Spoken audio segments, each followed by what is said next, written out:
unfortunately, we're having situations where families are afraid to take their kids to school. When that happens, we all pay the price. When people are afraid to go to the doctor because they're scared, that's a public health emergency. And when workers, don't want to report a crime because they fear who's going to show up at the front door, that's a safety problem for all of us. So this isn't just an immigration issue. Fear doesn't stay contained. When one community is terrorized, every community feels less safe, less healthy, less whole. United States on Times Radio Drive. It is then time for our regular feature on the show where we look ahead to the November midterm elections and close up of what is going on in the USA. This time, let's take a trip to Maryland, the state of Maryland in America, where there's been a sharp decline in graduation rates for Hispanic students. And education officials there attribute that decline to anxiety about the administration's immigration enforcement using that agency ICE. The Lieutenant Governor of Maryland, Aruna Miller, joins us now live on the line. Welcome to you, Aruna. Hey, thank you for having me, John. You're very, very welcome, Aruna. So let's look at what is going on in your state. The graduation rate then for Hispanic students has dropped noticeably. I think we're looking at 4.4%, if that is right. In the case of other demographics, there's been a steady figure or some increases. What's going on? Well, to be honest with you, I think we're doing a great job in the state of Maryland. We've made record investments in K through 12 education. We've seen teacher vacancies have fallen by more than a half, and our graduation rate overall is above 86%. Now, when it comes to Hispanic students, of course, we need to make greater improvements. And I can tell you our blueprint for Maryland, which is our investment in public education, we've already invested in per pupil funding for Hispanic students, improving language access, hiring more bilingual teachers, staff, and counselors, and providing greater mental health services. Mm-hmm. All of this together has actually, believe it or not, John, has made the Hispanic student graduation rate actually increase from 55% to 66%.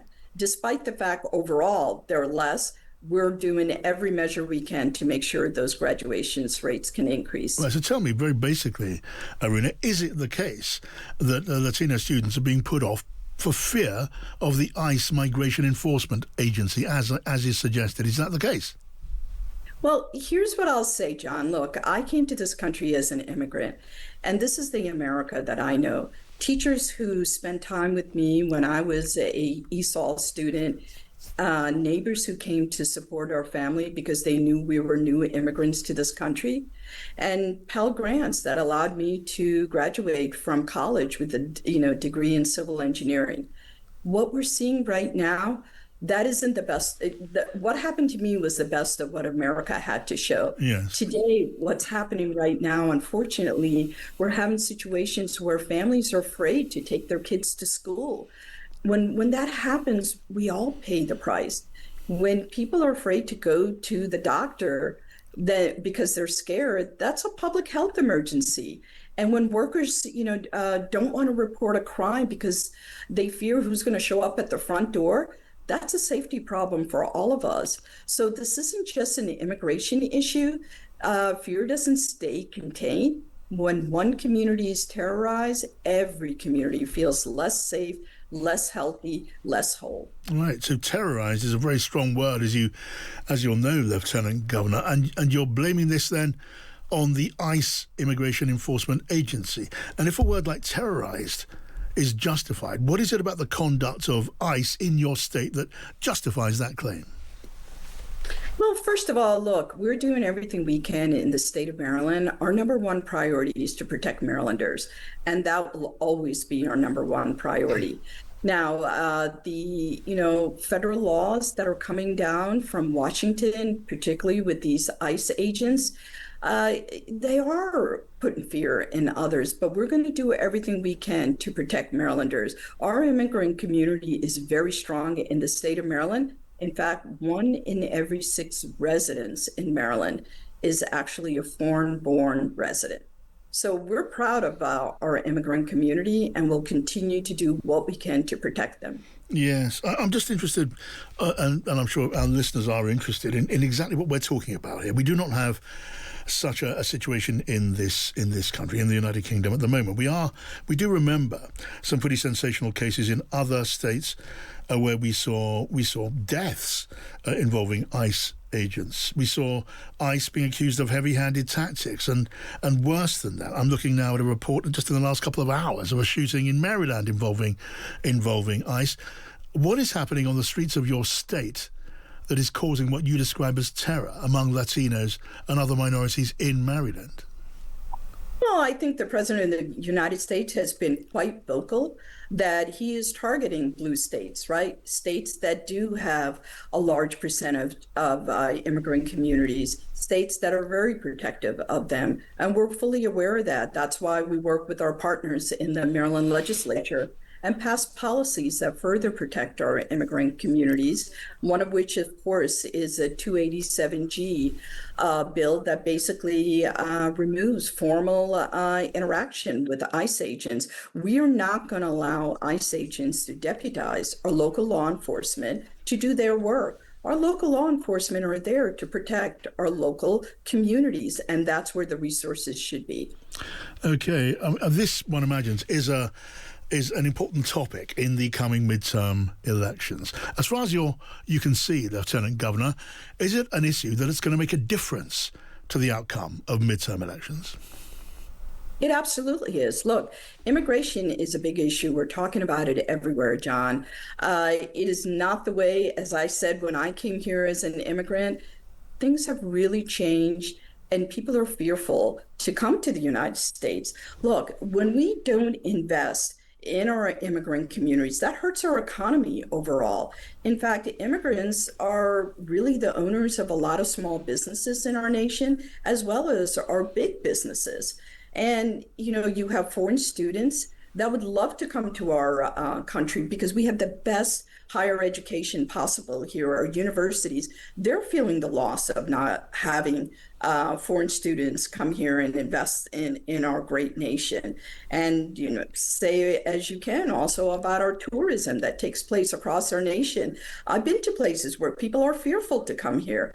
This is not the America that we want to be. We are a welcoming nation. And I can tell you here in the state of Maryland, we definitely are welcoming all people to come here and to really see the benefits that our state has. Right. So, Aruna, you say this is not the America you want to be, but clearly there's a very large slice of the American public who do broadly like the way that America is now. There are states of the Union, in red states, which are going to stay red, into the indefinite future because they're happy with the way things are. America is deeply, deeply polarized. Given that the president, though, and his administration has lost a great deal of popularity, has something to do with the economy, that has something to do with the war in the Middle East, why is the Democrat Party not doing better? I think we are doing good. We'll see what happens in the midterms here, John. Look, on November 3rd, 2026, we're going to have a lot of seats that come open. At the federal level, you have 435 House of Representatives seats. At the Senate, U.S. Senate, we have 33 seats that are up for re-election. And of course, we have 36 when it comes to the gubernatorial elections and state legislature. I think you are going to see a big change. Voters are not happy with the way the federal government is handling situations right now. I'm not going to say every voter, but by and large, a majority of voters. And you can see that in the polls right now. I certainly see evidence of President Trump losing popularity, and on issues as well as in the personal ratings of the president. But I also see evidence that the Democrat Party, Aruna, need to gain ground to be in a better position as they head towards the next presidential elections, which I know, admittedly, are 2 years away.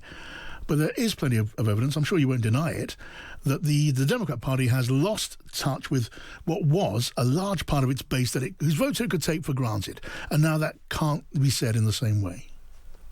Well, I think, look, with every election, John, there's always a change.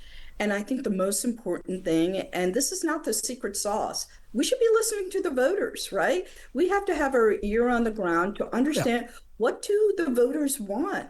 And, perhaps that's where we've kind of strayed from it. Okay, But I on that, that's an important and interesting point, Aruna. In what respect, on what issues has the Democrat Party, as you put it, strayed from the concerns of the people you need and want and used to count on to vote for you? Where have you strayed?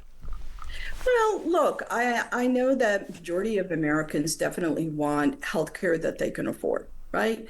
That is something that we really need to focus on. There's no reason why, when families are working two jobs, medical bills still tend to be one of the greatest debts that Americans acquire, despite working, despite having health insurance. We need to make healthcare more affordable for Americans.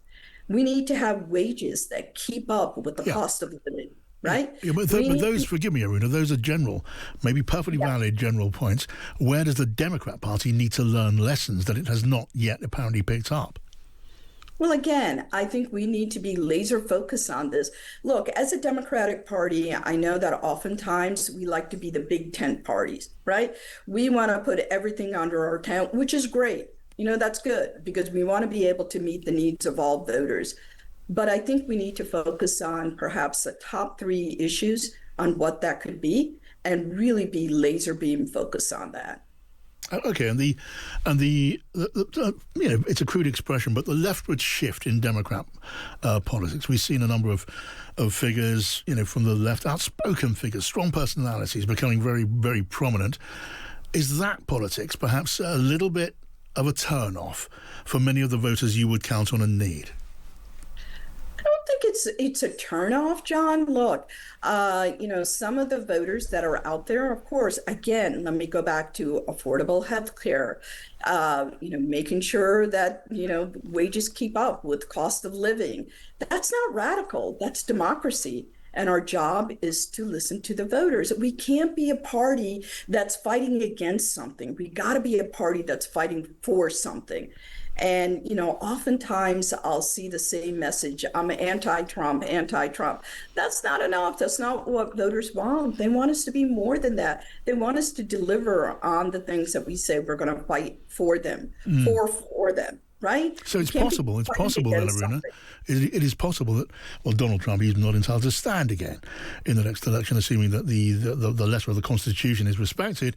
But as an idea, the Trump politics, you don't think you are yet necessarily can be sure of defeating that politics as it stands. There's more to do. There's more to do, but I'm confident that we are going to be able to defeat Donald Trump. Well, he may likely won't be standing, but that politics is, what I'm referring to. The governor of your state is Wes Moore, who is a black politician, a man of some charisma, very well-known, prominent figure on the landscape. Do you think he's going to be the runner? Will he turn out to be the Democrat runner? John, look, right now... Well, would you like that to be the case? Look, again, John, Governor Moore and I are looking at November 3rd, 2026. We want to get reelected by Marylanders. That's our focus. We want to make Maryland to be the best state possible for Marylanders. And that's all we're thinking about right now. What happens beyond that, I'm not going to speculate. I mean, Aruna, maybe you've been in this business a while of watching politics. I certainly have for a very long time, admittedly in this country and not in America. But when I hear people say we're focused on a particular thing right in front of us, it makes me think you're really thinking about something beyond that. No, I'm not, John. I'm seriously thinking about exactly what I said. Look, when Governor Moore and I entered into this office, we had a couple of things that we wanted to make sure that we could deliver for Maryland. At the time when we entered, Baltimore City was having a homicide every single day. Today, it's the lowest homicide rate ever recorded in history. So we made sure Maryland is safer for Marylanders, right? And then Marylanders also said, look, you got to grow the economy. Well, guess what? During our 3 years in our administration, there's been over 100,000 jobs that have been created, over 55,000 new businesses that have opened up. This is a good thing despite the headwinds we're getting from the federal level. Look, we lost 31,000 jobs because of the Trump-Vance policies, right? The most of any state. And despite that, we've created jobs here. We've had global companies invest in the state of Maryland, and we'll continue to do that. Okay. Well, I'm naturally focused, as you would imagine, on the coming presidential election as well as the midterms. I'm hoping to be there in America for the midterms. So I'll wait and see what happens with Governor Moore, whether or not he takes a run at the presidential nomination. As far as you're concerned, Governor, I should not expect you to even consider the possibility of being a running mate. That just ain't going to happen. That ain't going to happen is right, John. I am an immigrant to this country, and of course, the Constitution prohibits immigrants from running for the president or vice president. Well, we have that.